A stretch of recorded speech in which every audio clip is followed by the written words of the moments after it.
आप देख रहे हैं जय भारत टीवी। सबसे बड़ी दुविधा की बात तो ये है कि लोग दूर दूर से आ रहे हैं, इतनी दूर, और हम यहाँ पे सुबह 10 बजे से आ रहे हैं। अब तक हमारी मुलाकात अध्यक्ष जी से नहीं हो पाई। ना कोई गवर्नमेंट हमें हेल्प कर रही, ना कोई सीएम हेल्प कर रहे, ना कोई आयोग से यहाँ से हमें हेल्प कर रहे हैं। सर हमें तो बस इधर से उधर भगाए जा रहे हैं कि ये लोग बोलते हैं कि सरकार की गलती है, आयोग वाले, और आयोग सरकार बोलता है कि आयोग की गलती है। यूके ट्रिपल एससी भर्ती घोटाले के बाद 8 ऐसी भर्तियां थी जिन पर आशंका इस बात की थी कि क्या यहाँ भी कोई गड़बड़ी हुई है।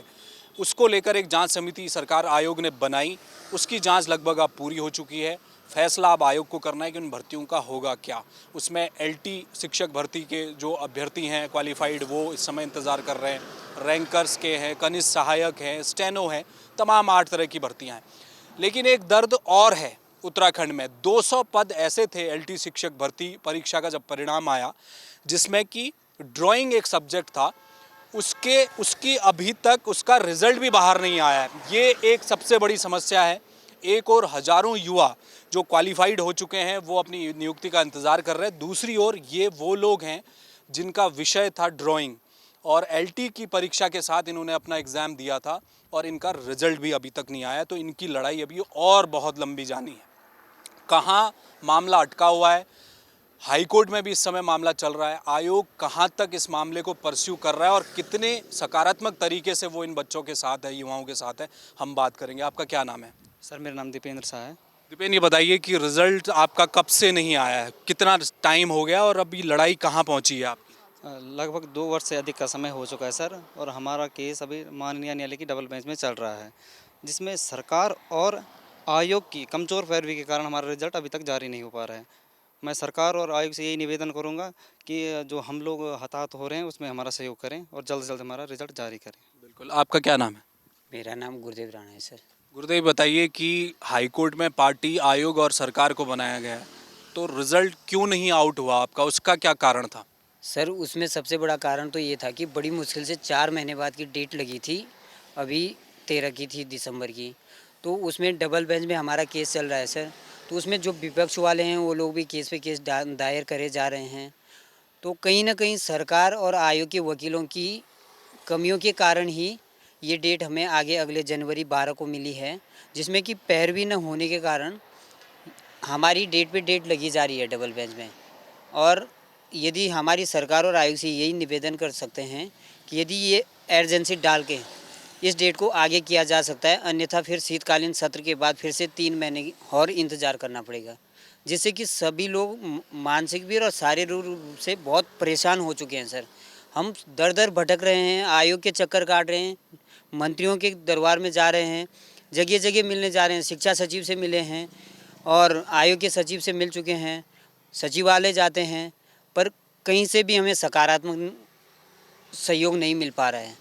सबसे बड़ी दुविधा की बात तो ये है कि लोग दूर दूर से आ रहे हैं, इतनी दूर, और हम यहाँ पे सुबह 10 बजे से आ रखे हैं। अब तक हमारी मुलाकात अध्यक्ष जी से नहीं हो पाई। तो कहीं ना कहीं मतलब इसमें लगता है कि अगर आयोग और सरकार के वकील पैरवी अच्छे से कर लें तो हमारा कोर्ट से बहाली की संभावना हो सकती है। पैरवी ढंग से नहीं हो रही है। आपका क्या नाम है? डिम्पल जोशी सर। दीपा जी, ये बताइए कारण क्या था, क्यों लोग कोर्ट तक चले गए? सर कुछ ये बीएड वाले बच्चे थे जो चाह रहे थे कि एमए वालों को अंदर करे, और वही एमए वाले और ये जो कुछ बीएड वाले वो आपस में लड़ाई कर रहे हैं और कोर्ट जा रहे हैं, और ये लोग चाहते हैं कि रिजल्ट ना निकले। कुछ लोगों की मंशा ये है कि बस वो हर एक केस नहीं, वो कई केस डाल रहे हैं। हम एक केस को हम निपटा के आते हैं हम लोग, जबकि हमारा केस से कोई मतलब नहीं। हम चाहते हैं कि हमारा रिजल्ट निकले, और हम लोगों ने जितनी मेहनत करी है, 1.5 साल नहीं, हम 6 साल से कर रहे हैं मेहनत। पहले एलटी भर्ती का इंतज़ार करते हैं, फिर 6 साल से हम बैठ के बिस्तर पर, हमने दिन नहीं देखा, रात नहीं देखा, हमारे पाँव तक मुड़ गए हैं बैठ बैठ के। लेकिन ये कुछ बच्चे हैं जो ना पढ़ाई करते हैं ना कुछ करते हैं, और वैसे हमारी सरकार है जो हमारी हेल्प नहीं कर रही। अब 6 साल हो गए हमें पढ़ते पढ़ते। अब बताओ, हमने सपना देख रखा है बचपन से कि हमने टीचर बनना है। अब जो आने वाली पीढ़ी है या कोई और बच्चे, वो कैसे सोचेंगे कि हमने टीचर बनना है?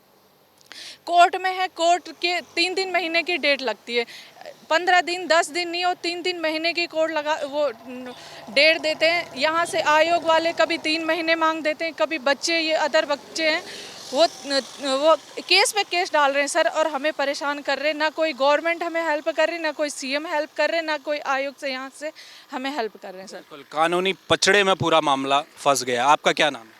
सर ममता चौहान मेरा। ममता जी बताइए, अब क्या करेंगी अब आप, क्योंकि आगे तो कुछ नज़र आ रहा है आपको कि कब तक कोर्ट से होगा। और एक बात जो अभी आप कह रही थी कि आयोग की क्या इस समय स्थिति है, आयोग कैसा रवैया है आयोग का? सर आयोग तो हम यहीं तक आए हैं, मिलने ही नहीं दे रहे हैं। और हम बोलना चाह रहे हैं कि आयोग हमसे आ रहे हैं ना सर, हम कि हमारी एजेंसी लगा दी जाए ताकि हमें मतलब जल्दी से सुनवाई होए, रिजल्ट निकले, उसमें जारी होए। हमें पता तो चलना चाहिए कि हो क्या रहा है सर। हमें तो बस इधर से उधर भगाए जा रहे हैं कि ये लोग बोलते हैं कि सरकार की गलती है आयोग वाले, और आयोग सरकार बोलता है कि आयोग की गलती है। आयोग और सरकार के बीच मामला फंसा। आपका क्या नाम है? सर तनुजा। तनुजा, ये बताइए आपकी, अब चूंकि पार्टी तो सरकार और आयोग है, आप तो कहीं से कहीं तक पार्टी है नहीं, और तो अब आप कैसे इस लड़ाई को आप चाह रही हैं, मतलब क्या कब तक आपको लगता है कि फैसला आएगा? सर हम तो उनसे हाथ जोड़ के रिक्वेस्ट कर रहे हैं, सरकार से भी और आयोग से भी, कि प्लीज़ हमारी ठीक ढंग से पैरवी करें, क्योंकि हम एक साल या एक दिन की हमारी मेहनत नहीं है। हम 4-5 सालों से मेहनत कर रहे हैं और हमने अपने घर में अपने बच्चे छोड़ रखे हैं। रोज़ हम आयोग आ रहे हैं, सचिवालय जा रहे हैं, निदेशालय जा रहे हैं, मंत्रियों के पैरों में भी हम पड़ चुके हैं, पर हमारी कोई भी सुनने के लिए तैयार नहीं है। तो सरकार ही हमें बताए कि हम क्या करें। हमें तो कुछ समझ नहीं आ रहा है। हम तो उनसे रिक्वेस्ट ही कर सकते हैं। बाकी ये है कि आयोग को हमारी सुननी चाहिए और सरकार को भी हमारी सुननी चाहिए। बिल्कुल। अंकित भी हमारे साथ हैं, जो लंबे समय से नियुक्ति के लिए जो इंतज़ार कर रहे हैं, उनकी लड़ाई आप लड़ रहे हैं, तो इनका तो मसला ही अलग है और आप लोगों की एक नियुक्ति वाली लड़ाई है। इनकी लड़ाई को लड़ेंगे बाद में क्या? सर हम लोग, सबसे पहली बात तो ये है कि हम लोग सबकी लड़ाई लड़ रहे हैं, चयनित अभ्यर्थियों की जिन नियुक्ति के लिए लड़ाई लड़ रहे हैं। अब ये एलटी शिक्षक भर्ती में एक विषय कला ऐसा है जिसमें जो है मामला अभी उच्च न्यायालय में विचाराधीन है। प्रथम बेंच में जैसे तैसे करके जो है आंदोलन करके लगातार जो है सरकार पर दबाव बना के, आयोग पर दबाव बना के महाधिवक्ता के जरिए फर्स्ट बेंच में मामले को निपटारा कर दिया गया था। लेकिन अब अभ्यर्थी जो है, कुछ अभ्यर्थी मामले को डबल बेंच में ले गए, कला के मामले को डबल बेंच में ले गए।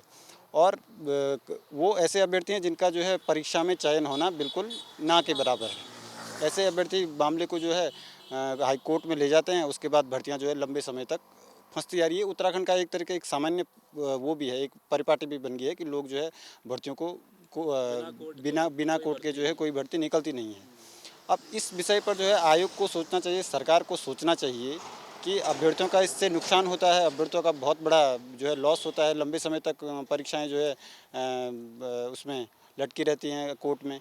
तो मैं तो आयोग से और सरकार से यही मांग करूंगा कि जो है महाधिवक्ता के जरिए, अपने जो आयोग का वकील है, जो सरकार का वकील है, उनके जरिए मामले को जल्दी निपटारा कर दिया जाए डबल बेंच में, क्योंकि नहीं तो लगातार तारीख पे तारीख मिलती रहती हैं और इससे अभ्यर्थियों का जो है मानसिक रूप से भी शोषण होता है। अब 270 पद हैं और 2.5 साल से अभी परिणाम जारी नहीं हुआ है कला विषय का, और बाकी पदों पर परिणाम जारी हो चुका है, डॉक्यूमेंट वेरिफिकेशन भी हो चुका है। तो आप सोचिए कि अभ्यर्थी जो है किस प्रकार से मानसिक और आर्थिक शोषण हो रहा है अभ्यर्थियों का। तो ये अपने आप में एक बहुत सोचने का विषय है। और ये चक्कर अभी कुछ दिन पहले जो गेस्ट टीचर रखने को लेकर सरकार ने एक कदम उठाया है, हालांकि उसका अभी ऑर्डर नहीं आया है। एक तरफ नियुक्ति को इंतज़ार कर रहे हैं ये लोग और दूसरी तरफ गेस्ट टीचर फिर रखे जाएंगे, तो यहाँ पर भी सरकार का ढुलमुल रवैया दिखता है कि बीच का कोई रास्ता खोजने की कोशिश हो रही है। ये कला विषय वाले वो अभ्यर्थी थे, जब आयोग ने विज्ञप्ति निकाली तब बीएड कंपलसरी रखा गया, वो अहर्ता थी और उसमें उसी के आधार पर एग्ज़ाम हुआ, एग्ज़ाम हो गया। लेकिन जैसे ही रिज़ल्ट आउट होना था उससे पहले कोर्ट चले गए कुछ लोग कि इसमें एमए वाले जो शामिल किए गए हैं उनको हटाया जाए। तो ये मसला अब कोर्ट में अटका हुआ है। अब देखना ये है कि न्यायालय से कब तक फैसला होता है और आयोग और सरकार कला विषय के एलटी के जो एग्ज़ाम दिए हुए जो अभ्यर्थी हैं उनका रिज़ल्ट कब आउट करती है। कैमरामैन मयूर उपाध्याय के साथ हेमभट्ट, जय भारत टीवी।